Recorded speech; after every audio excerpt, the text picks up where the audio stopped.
오늘 우리에게 주시는 하나님 말씀 함께 봅니다. 오늘 우리에게 주시는 하나님 말씀은 레위기 5장 7절부터 13절입니다. 그러면 다 함께 읽습니다.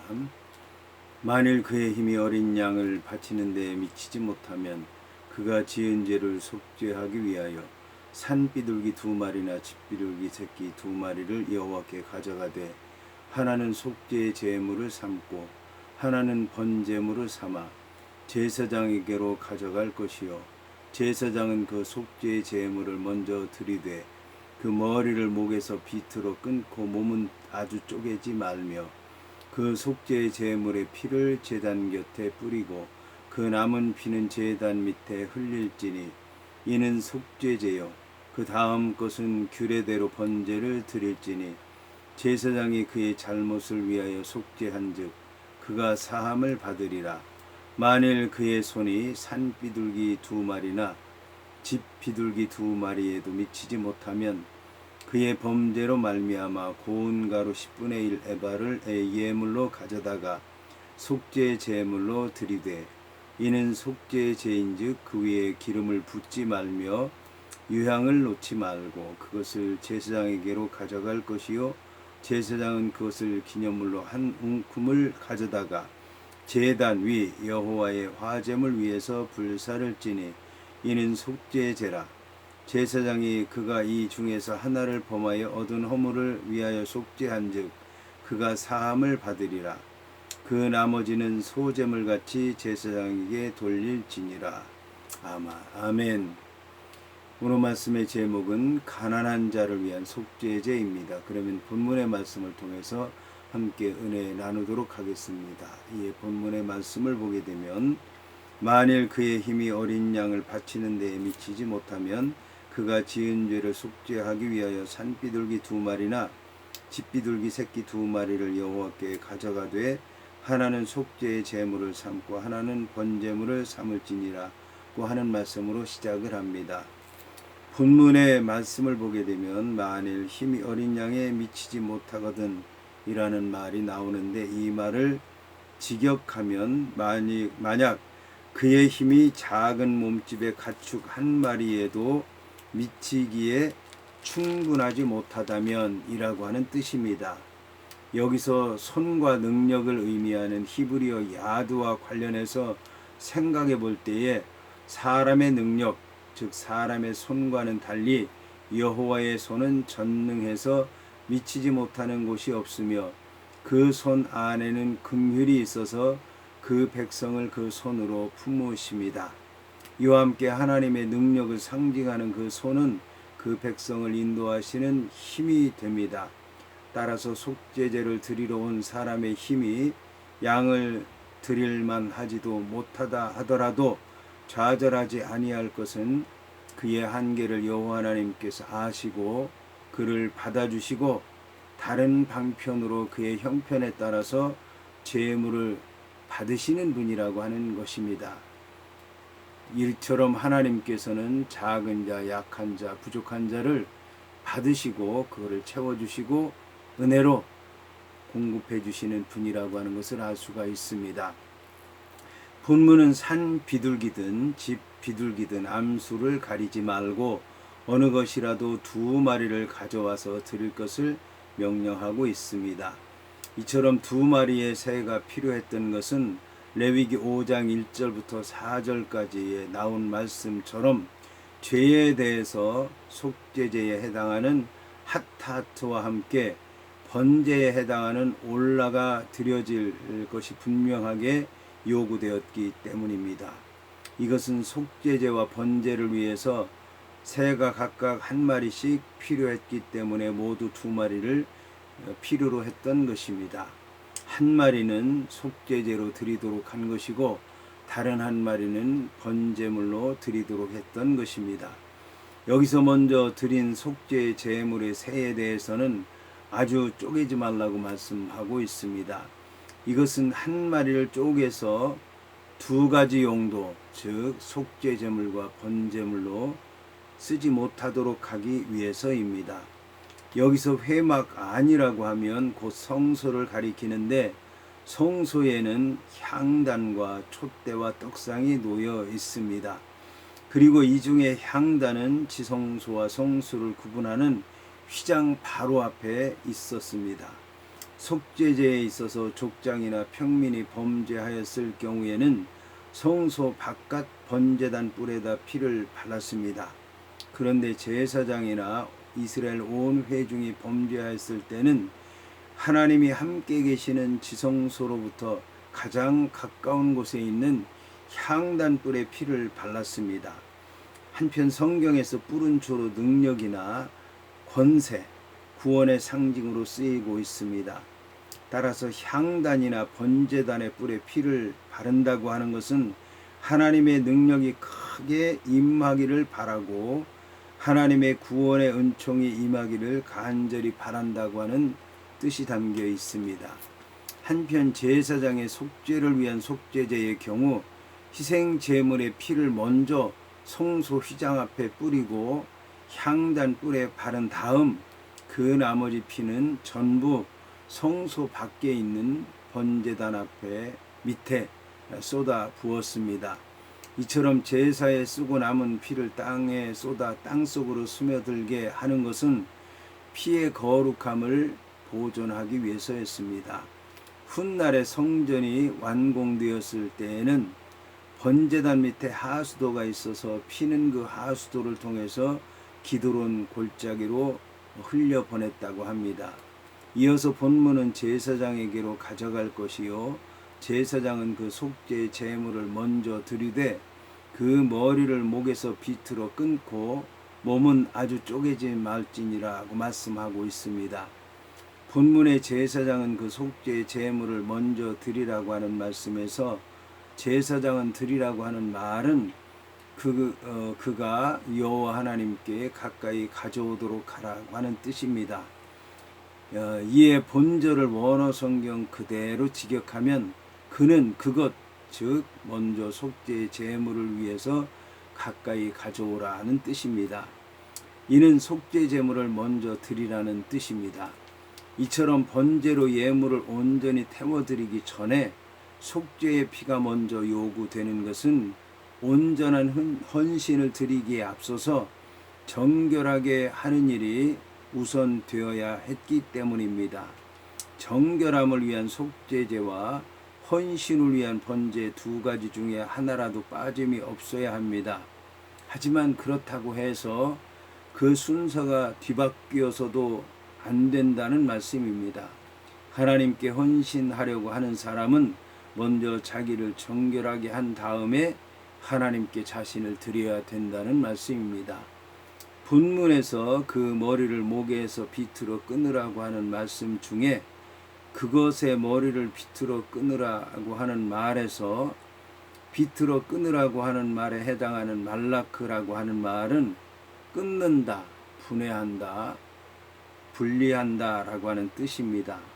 하지만 새의 머리를 끊을 때에만 말라크라고 하는 단어가 사용되기 때문에 일반적으로 새를 죽일 때 취하는 방법은 비틀다라고 하는 말이 첨가되어서 한글 개역 개정 성경은 비틀어 끊다라고 번역을 했습니다. 이처럼 머리를 몸통과 분리했다고 하는 사실은 뒤에 따라오는 단위의 불사르고 피는 흘릴 것이라고 하는 말에도 암시되어 있습니다. 새의 머리를 끊지 않는다고 하면 피를 흘릴 수가 없기 때문입니다. 그리고 여기서 비틀어 끊으라고 하는 말에 해당하는 원어 말라크라고 하는 말은 찢는다, 쪼개다, 자른다라고 하는 뜻으로서 비트는 것만을 의미하는 것이 아니라 70인역이나 유대 랍비들이 해석하는 것처럼 머리를 몸통으로부터 완전히 절단해 버리는 것을 뜻합니다.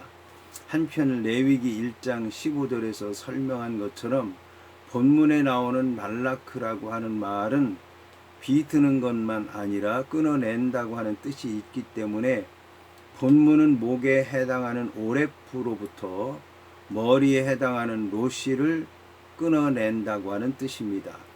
이렇게 목을 끊어내는 것, 잘라내는 것, 분리하는 것은 피를 받아내기 위해서입니다.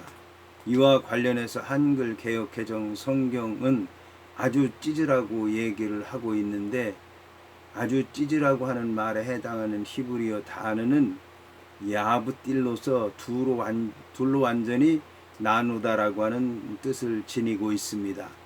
그러나 본문에서는 절대 금지를 나타내는 노와 함께 쓰여서 새의 몸통을 벌려놓기 위해서 찢을 때 둘로 나누어지게 하지는 말라고 말씀하고 있습니다. 우리가 머리와 몸통은 자르지만 몸통을 반으로 자르지는 말라고 하는 그런 말씀입니다.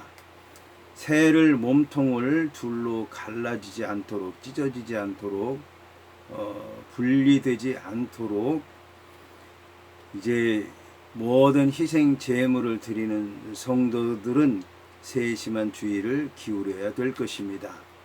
하나님께서는 우리의 힘과 의욕이 하나님께서 요구하시는 예배의 참 의미에 미치지 못하거나 지나치기를 원하시지 않으시는 것입니다. 참으로 놀라운 것은 비둘기 한 마리를 드리는데도 이렇게 하나님께서는 세밀하게 명령하시고 소중하게 다루라고 말씀하시고 제사의 의미가 무엇인지 바로 알라고 이제 말씀하고 있습니다. 이어서 본문은 그 속죄 제물의 피를 제단 곁에 뿌리고 그 남은 피는 제단 밑에 흘릴지니 이는 속죄제라고 말씀하고 있습니다.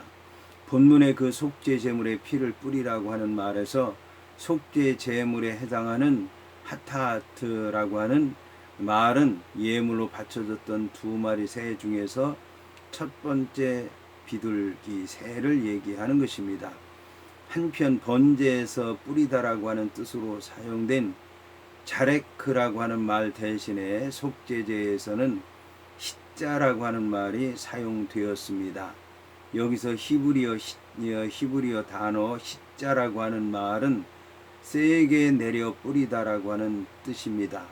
한편 레위기 4장 6절과 17절하고 비교해 볼 때에 본문에는 손가락에 찍으라고 하는 말은 나오지 않지만 피를 뿌릴 때 손가락을 사용한 것이 분명합니다.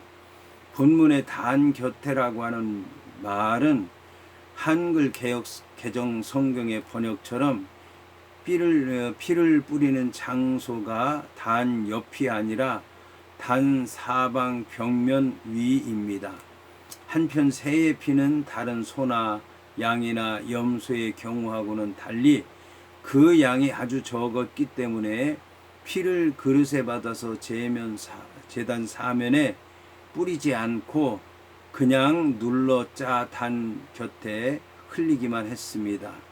여기서 흘릴 것이라고 하는 말에 해당하는 입마체라고 하는 말은 마차에서 나온 단어로서 짜내다라고 번역해야 합니다.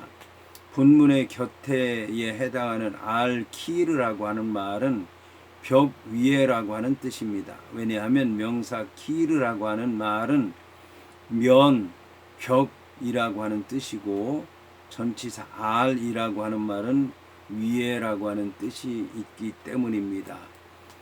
한편 제사장이 새의 피를 흘리는 모습을 좀 더 구체적으로 묘사하면 제사장은 새의 머리를 끊어 불에 태운 후에 목이 없는 새의 몸통을 제단 위에 벽 위에다가 손으로 눌러서 피를 짜내서 그 피가 제단에 흐르게 했던 것입니다.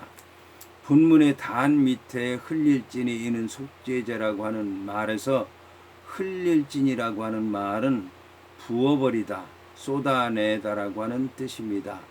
이와 함께 밑에라고 하는 말은 기초, 밑부분이라고 하는 뜻입니다. 따라서 본문은 번제단에 해당하는 이 미즈베아흐의 벽 밑 부분에 쏟아 부으라고 하는 그런 말씀입니다. 이어서 본문은 그 다음 것은 규례대로 번제를 드릴지니 제사장이 그의 잘못을 위하여 속죄한즉 그가 사함을 받으리라고 말씀하고 있습니다. 본문의 그 다음 것은 규례대로 번제를 드릴지니라고 하는 말에서 그 다음 것은 그 두 번째 세를 말하는 것입니다. 첫 번째 세는 속죄의 제물인 것이고 두 번째 세는 번제물인 것입니다. 본문에 그가 사함을 얻으리라고 하는 말을 직역하면 그에게 하나님의 용서가 주어진다는 뜻입니다. 이처럼 속죄제의 궁극적인 목적은 하나님의 용서를 받아서 정결하게 되는 것입니다. 이와 함께 그가 사함을 얻으리라고 하는 말은 하나님께서 약속하신 말씀입니다. 하나님은 속죄제를 통해서 용서하시겠다고 하는 확신을 이스라엘 백성들에게 약속을 통해서 주신 것입니다. 한편 죄사함의 약속은 본문뿐만 아니라 속죄제에 대한 규례 전체에 걸쳐서 예물이 동물일 경우에 희생 짐승의 피를 뿌리는 예식과 희생 짐승을 태우는 예식이 있은 다음에 주어졌습니다. 하지만 가난한 자가 고운 가루를 예물로 드린 속죄제의 경우는 예외였습니다. 여기서 피를 흘린다라고 하는 것은 이미 그 예물의 죽음을 전제한 것입니다. 따라서 피 흘림을 통해서 부정한 것을 정결하게 하여 죄를 속하였으며 피 흘린 예물을 태워 드림으로써 온전한 헌신이 이루어진 것입니다. 이처럼 사함을 얻으리라고 하는 약속은 죄의식에서 해방되어 자유함을 얻는 것만을 얘기하고 있는 것이 아니라 생명의 희생을 통해서 정결한 생명이 다시 주어지는 것과 동시에 하나님을 향한 새롭게 헌신할 수 있는 기회까지 다시 얻게 되는 것을 말씀하는 것입니다. 이어서 본문은 만일 그의 손이 산비둘기 2마리나 집비둘기 2마리에도 미치지 못하면 그의 범죄로 말미암아 고운 가루 10분의 1 에바를 예물로 가져다가 속죄 제물로 드리되 이는 속죄제인즉 그 위에 기름을 붓지 말며 유향을 놓지 말지니라고 말씀하고 있습니다. 본문의 고운 가루 속죄 제물로 드리라고 하는 말을 직역하면 그 죄 때문에 드리는 고운 가루입니다. 여기서 고운 가루로 드린다고 해서 고운 가루가 레위기 2장에서 말하고 있는 소재가 아니라고 하는 것을 강조하기 위해서 고운 가루라고 하는 말 뒤에 속죄 제물이라고 하는 말을 덧붙이고 있습니다. 본문의 10분의 1의 에바는 가장 가난한 사람이 드릴 수 있는 예물입니다. 이와 함께 밀이나 보리의 양을 재는 단위인 에파에 해당하는 에바와 관련해서 성경에서는 한 에바가 15멜과 같다고 말씀하고 있습니다. 따라서 에바 10분 1은 한 오멜입니다. 여기서 이제 한 오멜은 1.8리터나 2.2리터 정도 한 대 정도의 양이라고 얘기할 수가 있습니다. 이것은 비록 가난하다고 해도 본문에서 보는 것처럼 속죄 예물을 고운 가루로 만들어 드려야 했던 것은 드리는 자의 정성이 담겨 있어야 한다고 하는 것을 말씀하는 것입니다. 본문의 이는 속죄제라고 하는 말은 왜냐하면 때문이다 라고 하는 뜻인데, 따라서 본문은 왜냐하면 이것이 속죄제이기 때문이다 라고 하는 뜻입니다. 한편 본문에서 속죄 제물로 드리라고 말씀한 것이 소재와 혼동되는 것을 막기 위한 이유 때문에 본문에서도 모든 설명을 다 한 후에 왜냐하면 이것은 속죄제이기 때문이다 라고 하는 말을 문장 끝에 써 주어서 드려지는 고운 가루 예물이 소재가 아니라 속죄제라고 하는 것을 다시 한번 강조하고 있는 것입니다. 본문에 그 위에 기름을 붓지 말며 유향을 놓지 말라고 하는 말에서 기름에 해당하는 쉐멘과 유향에 해당하는 레보나라고 하는 것은 기름을 상징했기 때문에 속죄제에 넣어서는 안 되었던 것입니다. 이를 강조하기 위해서 성경 기자는 강한 부정의 의미를 갖는 히브리어 로라고 하는 단어를 2번씩이나 반복해서 기록했습니다. 속죄제는 하나님께 범죄한 사람이 그 죄를 속함받기 위해서 드리는 제사입니다. 따라서 기쁨과 감사로 인해서 자원하여 드리는 소제하고는 달리 속죄 제물로 드리는 고운 가루 위에는 기쁠 때나 축제 때에 사용되는 기름과 유향을 넣을 수가 없었던 것입니다. 이것은 이스라엘 온 회중의 속죄를 위한 매년의 속죄일인 7월 8일에 이스라엘 온 백성이 머리에 기름을 바르지 않고 금식을 하는 것처럼 모든 기쁨을 제하고 스스로 자신을 괴롭게 해야 한다는 사실과 뜻을 같이 하고 있는 것입니다.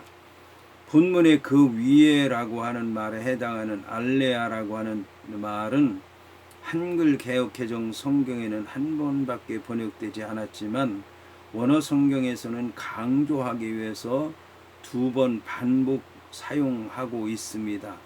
그래서 그 예물 위에 그 무엇이라 하더라도 붓지도 말고 놓지도 말라고 강조하고 있는 것입니다.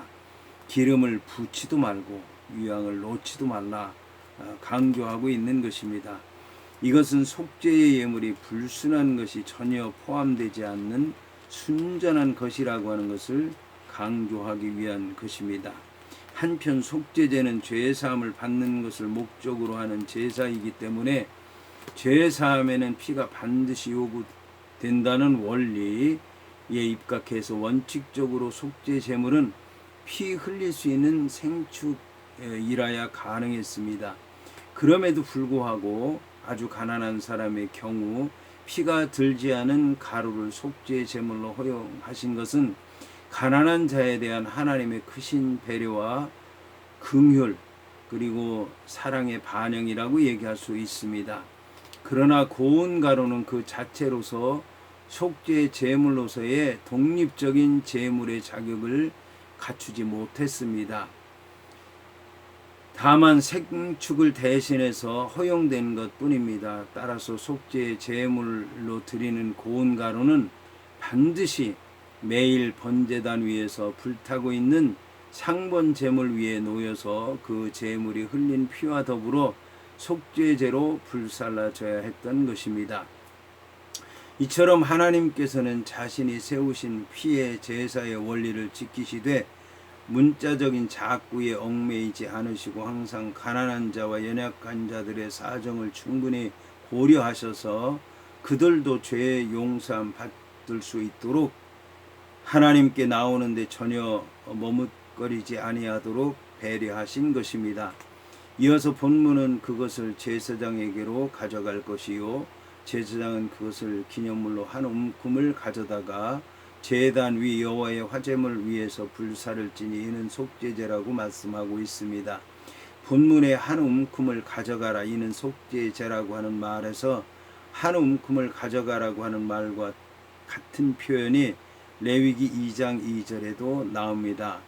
그런데 레위기 2장 2절에서는 한 줌을 취하라고 번역했지만 본절의 한글 개역 개정 성경에서는 레위기 2장 2절에서보다 훨씬 히브리 원문의 의미에 가깝도록 번역을 했습니다. 왜냐하면 이 한 줌이라고 하는 카마츠는 그 자체의 의미 안에 한 줌을 취한다라고 하는 뜻을 담고 있기 때문입니다. 이와 함께 멜로 쿠무초라고 하는 말은 그 꽉 쥔 손에 가득함이라고 하는 뜻이 담겨 있기 때문입니다. 따라서 한글 개역 개정 성경에서 한 움큼으로 번역된 것은 아끼지 아니하고 한 움큼 가득 담은 것을 손으로 가득 담은 한 움큼 꽉 찬 것을 하나님께 드리는 모습을 생생하게 표현하고 있다고 말할 수 있습니다.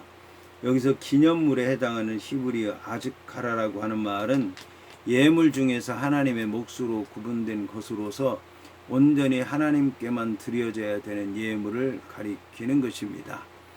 본문의 단 위 여호와의 화제물은 곧 감사와 헌신의 표시로서 매일 아침 저녁으로 드려졌던 제물을 가리킵니다. 그래서 끊임없이 번제단 위에서 불타고 있는 항상 드리는 번제물을 가리킵니다.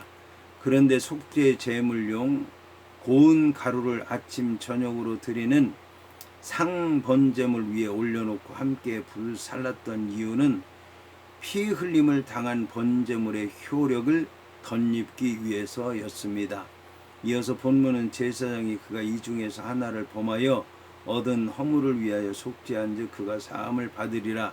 그 나머지는 소제물같이 제사장에게 돌릴지라고 말씀하고 있습니다. 본문의 이 중에서 하나라고 하는 말은 이것들 중에 어떤 하나라고 하는 뜻으로서 한 가지 항목이라도 예외가 있을 수 없다고 하는 것을 얘기하는 것입니다. 본문의 그 나머지는 소제물같이 제사장에게 돌릴지니라고 하는 말을 직역하면 그것, 즉 다시 말해 고운 가루는 소제물의 규례에 따라서 제사장에게 속한 것이다 라고 하는 뜻입니다. 이 고운 가루는 소제물의 규례를 따라서 처리되어야 하므로 레위기 2장 1절부터 10절까지의 규정에 따라서 제사장에게 돌려져야 했던 것입니다. 특별히 제사장에게 돌려져야 할 부분을 언급하고 있는 곳과 그 이유가 나오는 곳은 레위기 2장 3절과 10절입니다. 여기서 이 중에 하나라고 하는 말은 본장에서 말하고 있는 것처럼 증인이 되고도 진술 요청을 회피한 죄와 관련되어 있고 짐승의 사체로 인해서 부정을 당한 사람과 관련이 있고 사람을 통해서 부정하게 된 것과 관련이 있고 무심 중에 맹세를 말한 허물과 관련이 있는데 이런 것들 가운데 하나를 가리키는 말입니다.